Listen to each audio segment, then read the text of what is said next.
केरल में Zika virus के संक्रमण की पुष्टि हुई है। कोरोना लहर के बीच इस वायरस के आने से खतरा बहुत ज्यादा बढ़ गया है। केरल के 19 लोगों के सैंपल पुणे स्थित नेशनल इंस्टीट्यूट ऑफ वायरोलॉजी में भेजे गए हैं। आशंका है कि इनमें से 13 लोग जीका वायरस से संक्रमित हो सकते हैं। जीका वायरस मच्छरों से फैलता है। जीका वायरस से संक्रमित होने के लक्षण डेंगू जैसे ही होते हैं, जैसे बुखार आना, शरीर पर चकत्ते पड़ना और जोड़ों में दर्द। हाल ही में ब्राजील के मानोस में मौजूद फेडरल यूनिवर्सिटी ऑफ अमेजोनास के बायोलॉजिस्ट मार्सेलो गोडे ने कहा था, अगली महामारियों में जीका वायरस भी हो सकता है।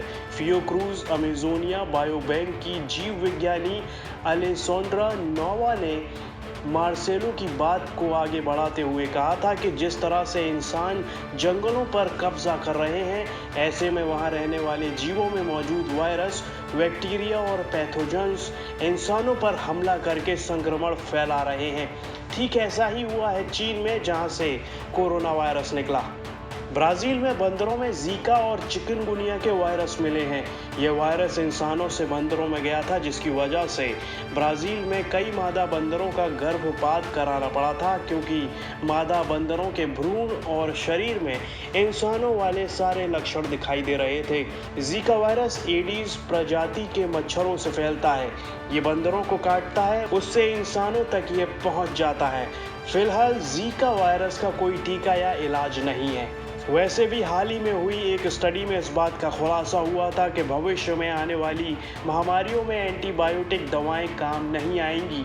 अगली महामारी ऐसी होगी जिस पर एंटीबायोटिक, एंटी माइक्रोबियल, एंटीबैक्टीरियल दवाओं का असर नहीं होगा।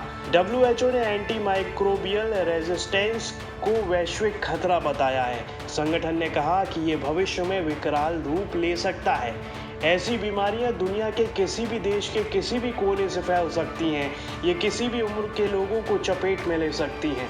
जून 2016 में FDA ने जीका वायरस वैक्सीन के ह्यूमन ट्रायल के लिए पहली बार इजाज़त दी थी। मार्च 2017 में फेज 2 क्लिनिकल ट्रायल के लिए DNA वैक्सीन को अप्रूवल मिला। इस वैक्सीन में वायरस का पूरा DNA नहीं है, इसलिए इससे संक्रमण होने का खतरा कम है। लेकिन अभी तक किसी भी वैक्सीन का बाजार में उत्पादन शुरू नहीं हुआ है, इसलिए यह बीमारी ज़्यादा खतरनाक है। जीका वायरस को पहली बार अप्रैल 1947 में युगांडा के जीका जंगलों में रहने वाले रीसस मकाऊ बंदर से निकाला गया था।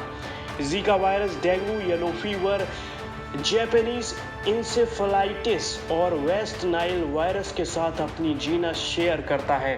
1950 तक ये वायरस सिर्फ अफ्रीका और एशिया के इक्वेटर लाइन के आसपास मौजूद इलाकों में फैला था, लेकिन साल 2007 से 2016 के बीच ये प्रशांत महासागर के देशों और अमेरिका में भी फैल गया।